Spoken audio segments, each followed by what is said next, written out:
주의 말씀이 저와 여러분의 삶에 함께한 고백이 되고 말씀으로 또 채워져가는 우리의 삶이 되기를 주의 이름으로 부탁을 드립니다.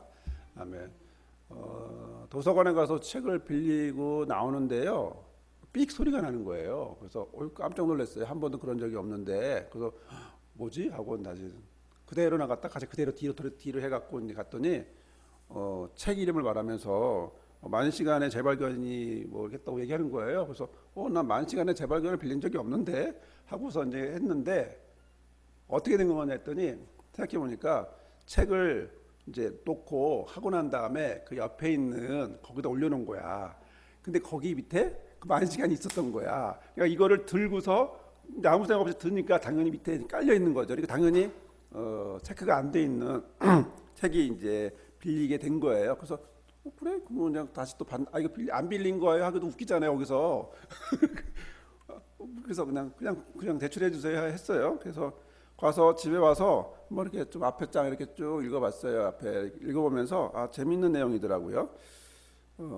왜 사람들은 이제 서도 이렇게 시작하는 겁니다. 왜 어떤 사람들은 자기 일을 놀랍도록 훌륭하게 해낼까?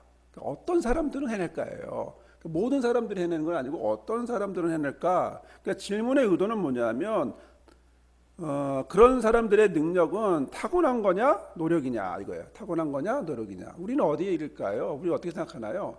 많은 경우에 타고났다 뭐 이런 생각들 많이 하잖아요. 그래서 사람들은 자주 이런 얘기를 하죠. 저 사람은 타고난 재능이 있어, 또는 타고난 사람들은 결코 이길 수 없어, 뭐 이런 얘기도 하기도 하고요. 뭐 즐겁게 하는 사람은 이길 수 없어, 뭐 다양한 얘기도 하잖아요. 어떤 사람들은 이렇게 얘기하더라고요. 사람마다 정해진 한계가 있는데 그 한계까지는 올라갈 수 있어, 뭐 다양한 식으로 이야기를 하는 거예요. 근데 이 책에서 이 부분을 이야기하면서 첫 번째 들었던 예가 뭐냐면 절대음감에 대한 사람들의 생각이에요. 절대음감 모든 사람이 갖고 있지는 않아요. 몇몇 사람이 갖고 있거든요. 그래서 절대음감에 대한 능력으로 볼 때 10,000명 중에 1명꼴로 절대음감이 있답니다. 그러면은 이 중에는 없는 거죠. 그렇죠? 확실하게 없는 거예요. 그리고 이 동네에 동백에 5명 있는 거예요. 지금 5명 찾아보면 그 사람 어디 있는지 모르겠지만 아무튼 그 사람은 있어요. 뭐 동백에 5만 명 된다고 하니까 그 중에 이제 5명 있겠네. 이제 참 발견하기 힘든 거죠. 그런데 연구 결과를 보니까 절대음감을 가진 사람들의 공통점이 있더라. 뭐냐 하면 3살에서 5살 사이에 음악 교육을 받았대요. 그러니까 음악 교육을 받은 사람, 절대음감을 가진 사람의 공통점은 3살에서 5살에 음악 교육을 받았다. 그리고 또 하나 특별한 프로그램이 있는데 그 프로그램을 이수한 사람들은 또 희한하게도 모두가 절대음감을 가졌대요. 그럼 뭐지? 그럼 뭐가 맞는 거야? 그 프로그램 하면 되는 건가? 자, 절대음감이라고 하는 것이 운이 좋은 특별한 사람의 것이 아니라 적절한 환경에서 올바른 훈련을 받은 사람은 결국 모두가 가능하다. 이런 결론을 내려지게 되는 겁니다. 자, 아무 때나 되는 건 아니고요. 6세 이전에 절대음감이 필요한 뇌의 적응력을 위한 신경 조직망이 생길 때, 이때 이 음악을 들으면 절대음감이 생길 수 있는 거죠. 우리 세연이가 피아노에 관심을 갖잖아요. 이럴 때 이렇게 정확한 음을 가르쳐 줄 수 있는 그런 이제 애기 장난감 말고 정말 키보드를 해서 피아노나 키보드를 해서 애가 이렇게 할 수 있으면 자연스럽게 이제 익숙해질 수 있는, 그러면 5만 명 중에 1명이 되는 거죠. 이 동네에 5만 명 중에 1명이 또 될 수도 있는 겁니다. 자, 그래서 이 책에서는 뭐라고 얘기하느냐면요, 무턱대고 열심히 하는 거, 단순하고 기계적인 연습이 아니라 다르게 열심히 하라고 하는 그런 이야기를 합니다. 무턱대고 사람이 어떤 전문가가 되기 위해서는 10,000시간이 필요한데 그 10,000시간을 채우는 데 있어서 무턱대고 열심히 하는 거, 단순히 반복되는 연습만 해갖고 되는 게 아니라 다르게 연습해라. 다르게 열심을 내라. 즉 신중하고 설계를 잘하고 계획된 연습을 해야 한다. 이 얘기를 합니다. 그래서 이 책에서 이 훈련을 뭐라고 표현하냐면 의식적인 연습이라고 표현합니다. 타고난 재능이라고 하는 것이 아니라 체계적인 훈련으로 많은 것들이 만들어질 수 있다. 이 얘기는 거죠. 근데 그냥 연습해갖고는 안 되고 그냥 무조건 열심히 한다고 되는 게 아니라 체계적으로 계획을 짜서 바른 환경과 바른 여러 가지 것들을 만들어서 의식적인 연습을 해라. 이게 이제 여기서 이제 이 책에서 강조하는 겁니다.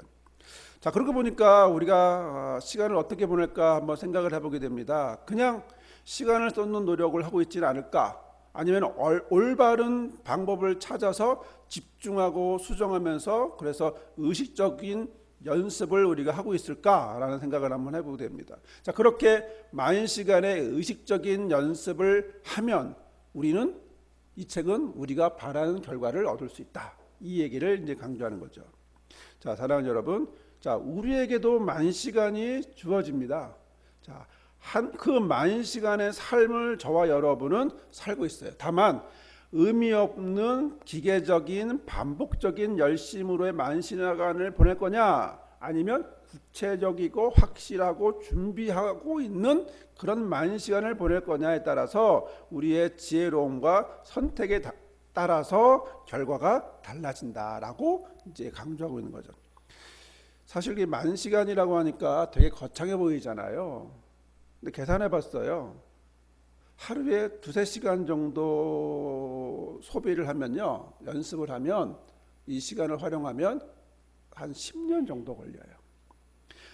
줄여서 하루에 5시간 정도 이렇게 열심을 내면 5년으로 줄고요. 그리고 하루에 9시간, 10시간, 즉 9시간 정도 열심을 내면 어때요? 3년이면 되죠. 이번 주에 이제 수능이잖아요. 이제 수능하는 학생들이 하루에 9시간씩 공부를 하면 결국 수능날 이 만 시간의 검증, 이 수능은 결국 어떻게 만 시간을 보냈는가를 검증하는 시간이 되는 그런 시간이 되는 거죠. 자, 이런 점에서 우리에게도 만 시간의 기회가 있어요. 하루를 얼마만큼 시간을 드리느냐에 따라서 우리의 몇 년 뒤의 모습이 달라질 수 있는 거죠. 자, 우리는 만 시간을 어떻게 무엇으로 채울 수 있을까? 자, 그러나 저는 이 책을 보면서 과연 기술이나 재능에만 이 만 시간을 국한시킬 수 있을까? 이런 생각을 해봤어요. 우리의 신앙이나 삶도 우리 이 만 시간 법칙에 적용할 수 있지 않을까라는 생각을 해본 거죠. 오늘 우리에게 주시는 말씀을 보면서 저는 그런 생각을 했는데, 바로 같은 만 시간을 사용한 두 부류의 사람이 있어요. 한쪽은 바리새인, 한쪽은 세례 요한이에요. 같은 만 시간을 사용했을 거예요. 왜냐하면 이들 다 성경을 열심히 읽는 사람이고 성경에 대해서 해박한 사람들이고 최선을 다했던 사람들이에요. 그런데 결과적으로 보면 이 둘은 분명히 성경에 만 시간을 들였음에도 불구하고 한쪽은 자기 자신을 위한 만 시간이었고 다른 한쪽은 그리스도를 외치는 그리스도를 외치는 자가 되었다는 거예요.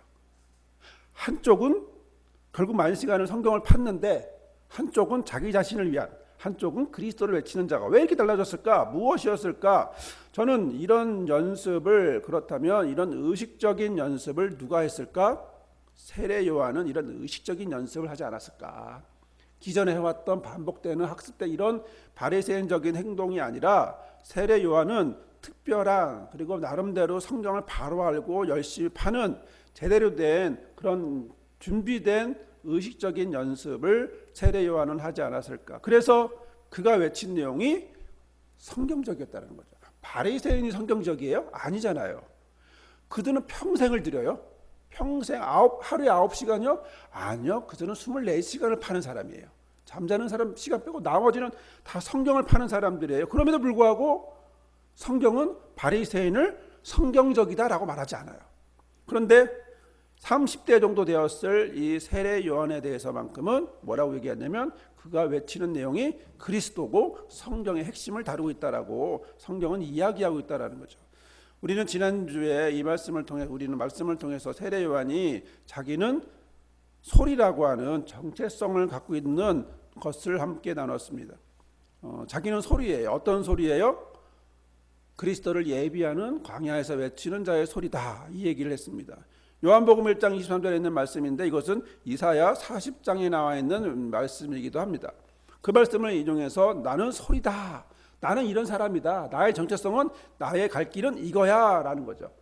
성경에서 하고 있는 그 이야기를 나의 삶과 연결해서 내가 가야 할 길을 딱 꼬집어서 이렇게 말할 수 있는 사람 드물죠.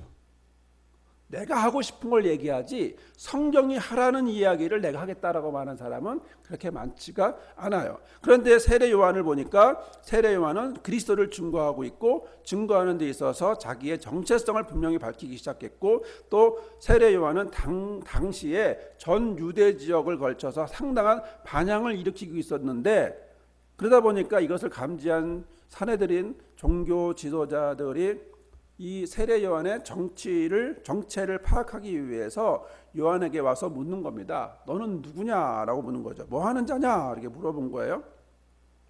세례 요한이 뭐라고 얘기하죠? 자신은 그리스도도 아니에요. 선지자도 아니에요. 그리고 엘리야도 더욱이 말라기에서 예언한 엘리야도 아니에요 라고 얘기했어요.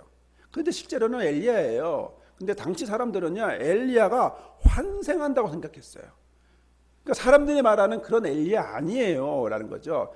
그리스도를 준비하는 자이지만 그러나 사람들이 오해한 환생하는 엘리야는 아니에요 라고 이야기한 거거든요. 그러면서 이사야의 말씀을 인용하면서 나는 광야에서 외치는 자의 소리다.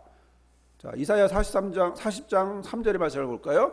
외치는 자의 소리여 이르되 너희는 광야에서 여호와 길을 예비하라. 사막에서 우리 하나님의 대로를 평탄케 하리라. 이 말씀을 가지고 자기는 광야에서 외치는 자의 소리가 됐다라고 얘기하는 거예요.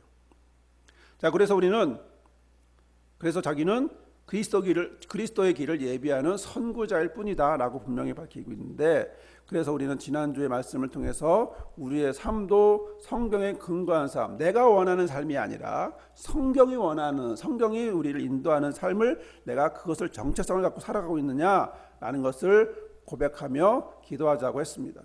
자, 오늘은 이어서 나오는 말씀입니다. 이렇게 자신의 정체성을 성경에 근거해서 말하게 되니까 바리새인들이 보낸 사람들이 두 번째 질문을 하는 거죠. 그러면 세례 왜 줘? 세례를 왜 주는 거야? 라고 24, 25절에 묻는 거죠. 그리스도도 엘리야도 선지자도 아니라면서 왜 그리고 어떻게 세례를 줄 수 있는 거야? 라고 묻는 거죠. 만약에 이 질문을 저와 여러분이 받았다면, 저와 여러분이 세례 요한인데 저와 여러분에게 세례 요한에게 했던 이 질문처럼, 근데 왜 어떻게 세례를 줄 수 있는 거야? 네가 무슨 자격으로, 그리스도도 아니고 엘리야도 아니고 선지자도 아닌데 무슨 자격으로 우린 너를 인정하지 않아, 이런 얘기잖아요. 우린 뭐라고 대답할 수 있을까? 나는 왜 당신들에게 세례를 줍니다 라고 말할 수 있을까? 자, 이유나 자격을 그러면 저희는 무슨 생각을 해보냐면, 이런 질문을 해보면 나는 왜 세례를 줄까 하고 그들에게 막 변명할 수도 있을 것 같아요. 아니 그게 아니라 나는 이래서 나는 세례를 주는 거야. 질문했으니까 대답을 줄 것 같아요. 그런데 조금만 생각해 보면요, 우리가 아무리 왜라고 하면서 이유를 이야기하여 준들 그 바리새인들이 그랬구나, 네가 하는 말이 맞구나 라고 할 리가 있어요, 없어요? 없어요. 왜냐하면 그들은 왜 세례를 주느냐고 묻는 것에는 다른 의도가 있기 때문이에요. 세례 요한을 놓고 이야기하면서 누구 보고 들으라는 거예요? 주변에 있는 사람들 보고 들으라는 거거든요. 세례 요한한테 얘 세례 줄 자격 없는 애야. 지 입으로 말했잖아. 엘리야도 아니야, 선지자도 아니야. 그런데 세례 준대. 여러분, 얘 가짜예요 라는 걸 얘기하고 싶은 거예요. 그러니까 공개적으로 뭐 하는 거예요? 모욕을 주고 싶은 거죠. 성경에 나오는 예언된 그런 사람이 아니라면, 그래서 어떻게든지 사람과 무관한 사람이라고 하는 그런 성경의 인물과 무관한 사람이라는 것을 바리새인들은 주변 사람들한테 보여주고 싶은 거예요. 이런 모습 현대에는 있을까요, 없을까요? 많아요. 특히 우리는 텔레비전 뉴스에 볼 때마다 너무 자주 봐요. 정치인들 보면서 대정부 질의할 때, 그 다음에 국회의원들 무슨 위원회 할 때 앞에 증인 앉혀놓고 뭐 얘기해요? 물어보죠. 물어보고 난 다음에 대답 들어요, 안 들어요? 안 들어요. 자기 하고 싶은 얘기야. 이래서만 했는데 맞아 안 맞아 뭐 다고치고 모욕 주고 창피 주고 뭐 닥치라고 그러고 조용히 하라고 그러고 자기 할 말 다 하고 그러다 보면 뭐가 가요? 마이크 꺼지고 그 마이크 꺼지면 큰 소리로 막 얘기하고. 제가 그걸 보면서 느낀 게 뭐냐면 와 너무 안 듣는다. 그렇죠? 자기의 이익을 위해 자기가 하고 싶은 얘기를 위해서 사람들 외워놓고 면박 주고 하는 창피 주고 하는 이런 행동을 텔레비전 정치인들의 행동을 보면서 야 누구랑 같아요? 바리새인하고 똑같은 거예요. 지금 바리새인도 세례 요한을 검증하고 확인하러 온 게 아니라 면박 주고 창피 주기 위해 온 거예요. 그래서 막 이제 얘기를 한 거죠. 자, 그렇다면 중요한 건 세례 요한은 그들의 질문에 대해서 어떤 대답을 해야 할까라는 거죠. 어떻게 말하든 부정적이고 성경적으로 말해도 인정하지 않을 그들에 대해서 그들의 질문에 대해서 세례 요한은 어떻게 대답하는 것이 좋을까라고 하는 거죠. 그래서 세례 요한의 대답을 자세히 보면요, 요한은 그들에 대해서 그들의 질문에 대답하고 그들의 질문에 설명하고 그들에게 인정해 달라는 식으로 말하지 않아요. 그냥 자기 하고 싶은 얘기해요. 뻔히 보이는 거니까 자기 하고 싶은 얘기 하는 거예요. 자기 하고 싶은 얘기가 뭐예요? 그리스도예요. 그리스도를 얘기하는 거예요. 오로지 자신이 하고 싶은 거. 왜 자신이 이 자리에 있는가? 이 자리에 서 있는 많은 유대인들, 옆에 이제 세례를 받기 위해 오신 많은 사람들을 향해서 외치는 겁니다. 나는 단지 물로 세례를 주는 사람이야. 이 모든 것은 그리스도를 준비하는 거야. 그리고 그분이 얼마나 탁월하신 분인지를 이제 너희들은 알게 될 거야. 지금 무슨 얘기하고 싶은 거예요? 바리새인들의 질문 하나 관심 없어 이 사람도. 그리고 그냥 하고 싶은 얘기 온전히 어디에 집중되어 있어요? 그리스도에게 집중되어 있어요. 26절부터 27절 한번 읽어볼까요? 요한이 대답하되 나는 물로 세례를 베푸거니와 너희 가운데 너희가 알지 못하는 한 사람이 섰는데 곧 내가 내 뒤에 오시는 그분이야. 나는 그분의 뭐예요? 신발끈 푸는 것도 감당할 수 없을 정도로 탁월하신 분이야. 그분이 그리스도야 라고 표현한 겁니다. 여러분, 이 세례 요한의 대답을 보면서 우리는 무엇이 보일까요? 세례 요한이 하고 싶은 말, 의도가 여러분 보이나요?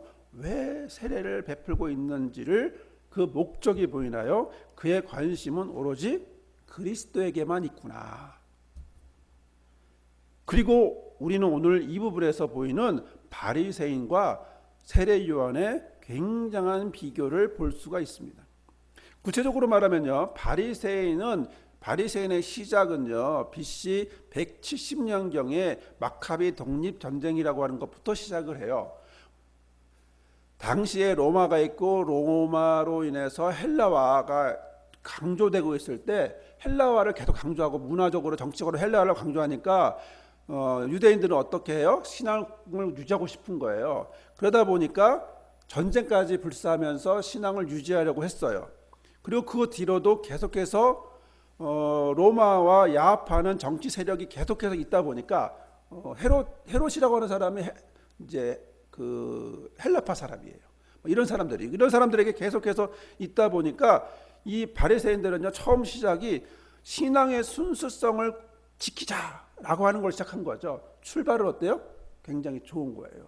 분명하고요, 깨끗하고. 그래서 바리새라고 하는 뜻이요, 뚜렷하게 하다, 선포하다, 그리고 너와 나랑은 분리다라고 이야기를 했어요. 그런 뜻으로 바리새라고 얘기를 했어요. 근데 100년, 200년 시간이 흐르면서 문제가 뭐냐면 변질되기 시작한 거예요. 그래서 예수님 당시에는 이들이 이방 문화에 대해서 반대하는 게 아니고 사람들하고 너하고 나하고는 달라 이렇게 된 거예요.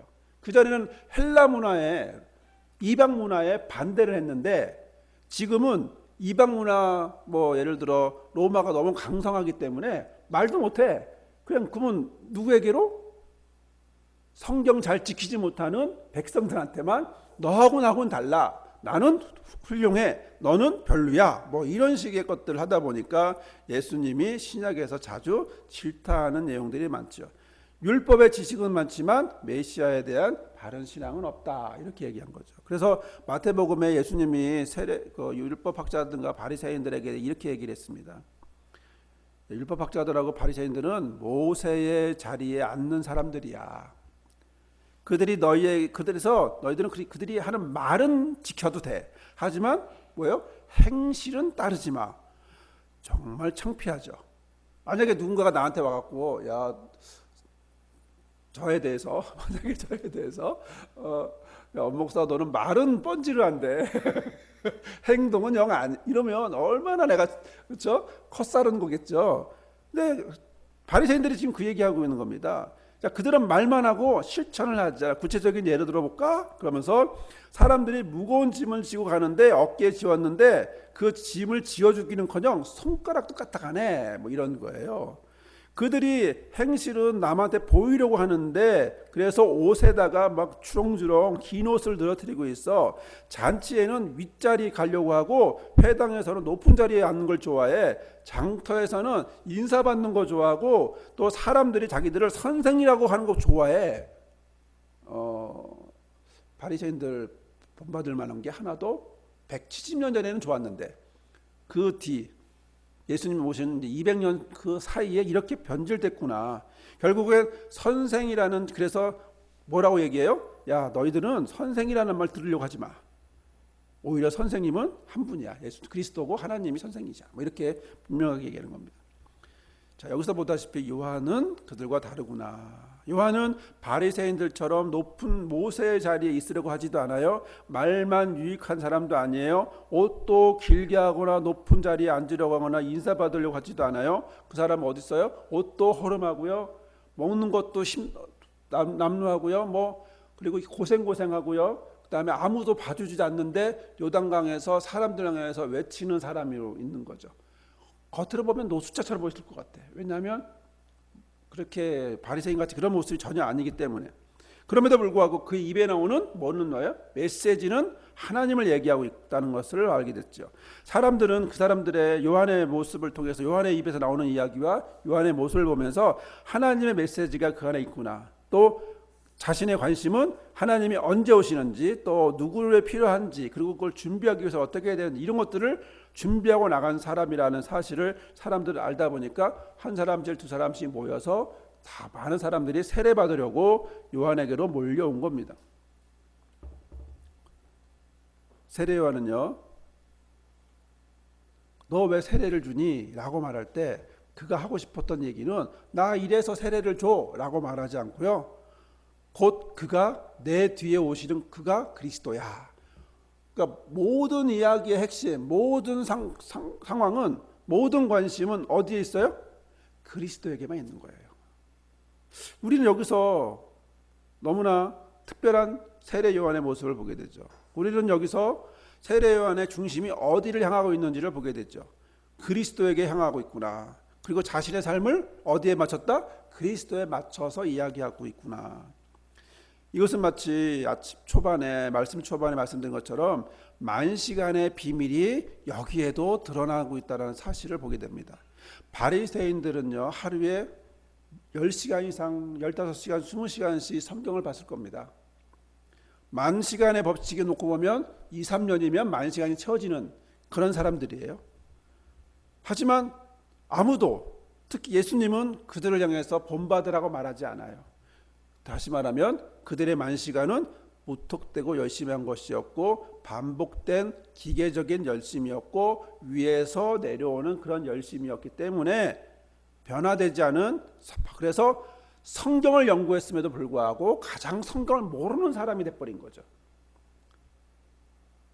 다르게 말하면 우리 요즘에 많은 이단들이 있지만 이단들 기독교인들보다 성경을 더 봐요, 덜 봐요? 더 보겠죠. 더 열심을 내죠. 하지만 구원과 상관없죠.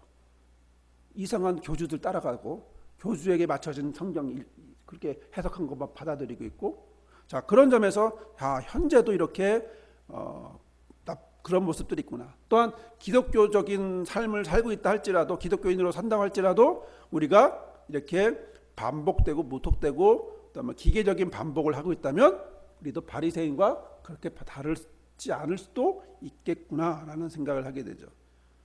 하지만 요한은요, 자신의 만시간을 성경의 핵심과 연결된 열심으로 했고요. 그러다 보니까 만시간이 굉장히 의식적인 열심이었다고 하면서 핵심적이고 세부적이고 적절한 연습이 있었다는 사실을 확인하게 됩니다. 어떻게 확인하게 되죠? 그의 메시지가 그리스도라는 사실 때문에 알게 된 거예요. 그가 어떻게 살았는지는 몰라요. 그가 뭐 했는지도 몰라요. 물론 학자들은 여러 가지 이제 뭐 이야기들 하긴 하지만 확인된 게 하나도 없어요. 하지만 확인된 건 딱 하나예요. 뭐예요? 그의 메시지는 그리스도를 향한 거야. 그리스도만을 외친 사람이야. 그 얘기는 다시 말하면 바리새인의 만시간과 세례 요한의 만시간은 완전 달랐구나 라는 사실을 분명하게 보여주고 있는 거죠. 사랑하는 여러분, 같은 만시간의 시간을 들였지만 결과가 너무나 다른 세례 요한과 바리새인의 모습을 우리가 봅니다. 만시간은요, 재능과 기술에만 적용되는 것이 아니라 삶에도 신앙도 그렇다라고 하는 사실을 우리가 성경을 통해서 확인하게 됩니다. 좀 더 정확하고 의도적인 연습을 한 세례 요한은 성경을 바로 알았고 성경대로 살았고 성경이 원하는 삶을 살았다라는 거죠. 반대로 바리새인은 더 많은 시간을 들였음에도 불구하고 예수께서 질타하시는 대상이 되었다라고 하는 사실을 보게 됩니다. 자, 그렇다면 말씀을 마치면서 오늘 우리는 어떤 만시간을 보내야 할까요? 적어도 하루에 5시간 정도만 보내도 열심을 내도 5년 뒤에는 바른 신앙이 될 수 있겠구나. 오늘 내가 하루 24시간은 아니어도 하루에 5시간만큼은 바른 신앙인의 삶을 살려고 애쓴다면 그러면 5년 뒤에는 나는 정말 바른 성경적인 성경에 맞는 세례 요한처럼 성경의 핵심을 알고 있는 바로 그런 바른 신앙인이 될 수 있지 않겠는가라는 거죠.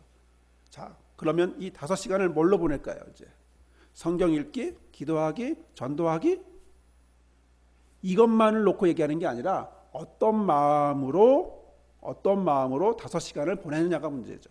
우리가 하루 종일 바른 삶을 살 수 있어요? 아니죠. 쉽지 않죠. 하지만 나는 적어도 5시간만큼은 아니 2-3시간만큼은 내가 하나님 앞에 있는 시간을 보내야지.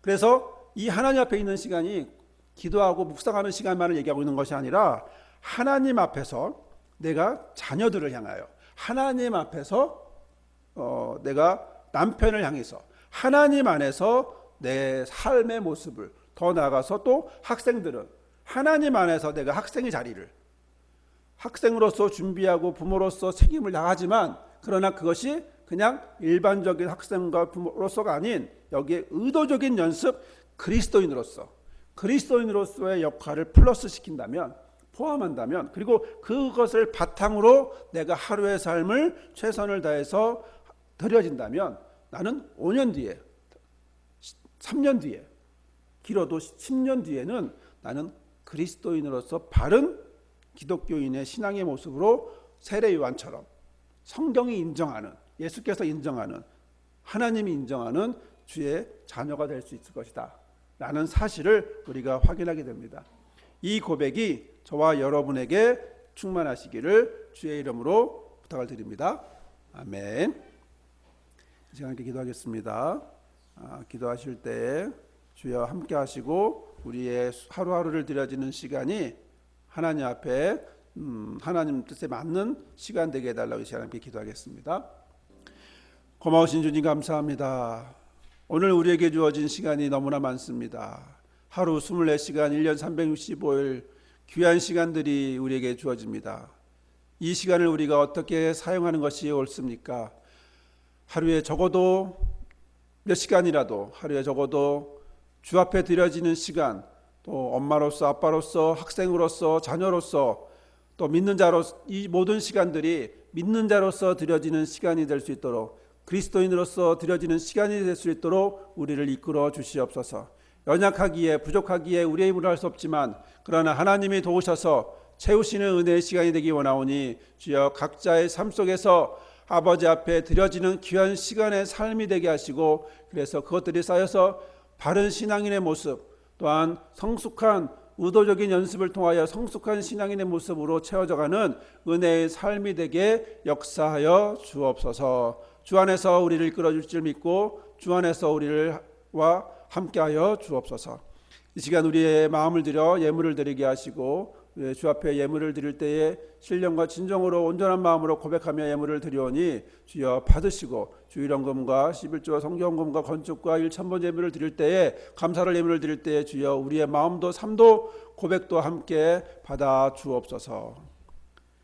이제는 이 땅에 오셔서 우리를 불러주시고 인도하시고 또한 믿음의 자녀가 되게 하신 예수 그리스도의 은혜와 그 아들을 보내셔서 또한 그 아들을 통하여 한 걸음 한 걸음 하나님 품 안에 가게 하시는 또 순간순간마다 하나님과 함께 동행하게 하시는 아버지 하나님의 크신 사랑과 우리의 능으로 우리의 지혜가 아닌 순간순간마다 하나님의 마음으로 이 모든 것들이 가능하게 하시는 성령의 위로하시고 함께 하시고 힘주심이 오늘 주의 말씀을 듣고 오늘 우리에게 주시는 삶의 모습이 같은 시간을 보내도 바리새인의 모습이 아닌 세례 요한의 모습으로 같은 시간을 성경을 보아도 성경의 핵심을 알게 된 세례 요한의 그 모습처럼 오늘도 우리의 모습도 가장 성경적인 삶을 살고자 결단하며 오늘 하루에 주어진 시간들을 더욱 믿음 안에서 믿음의 시간으로 채워져 가기로 결단하는 모든 성도들 삶 위에 가정 위에 자녀 위에 목자와 우리들 신만 회복 울타리 위에 우리 교회 위에 영원히 함께 하옵시기를 간절히 축원하옵나이다. 아멘.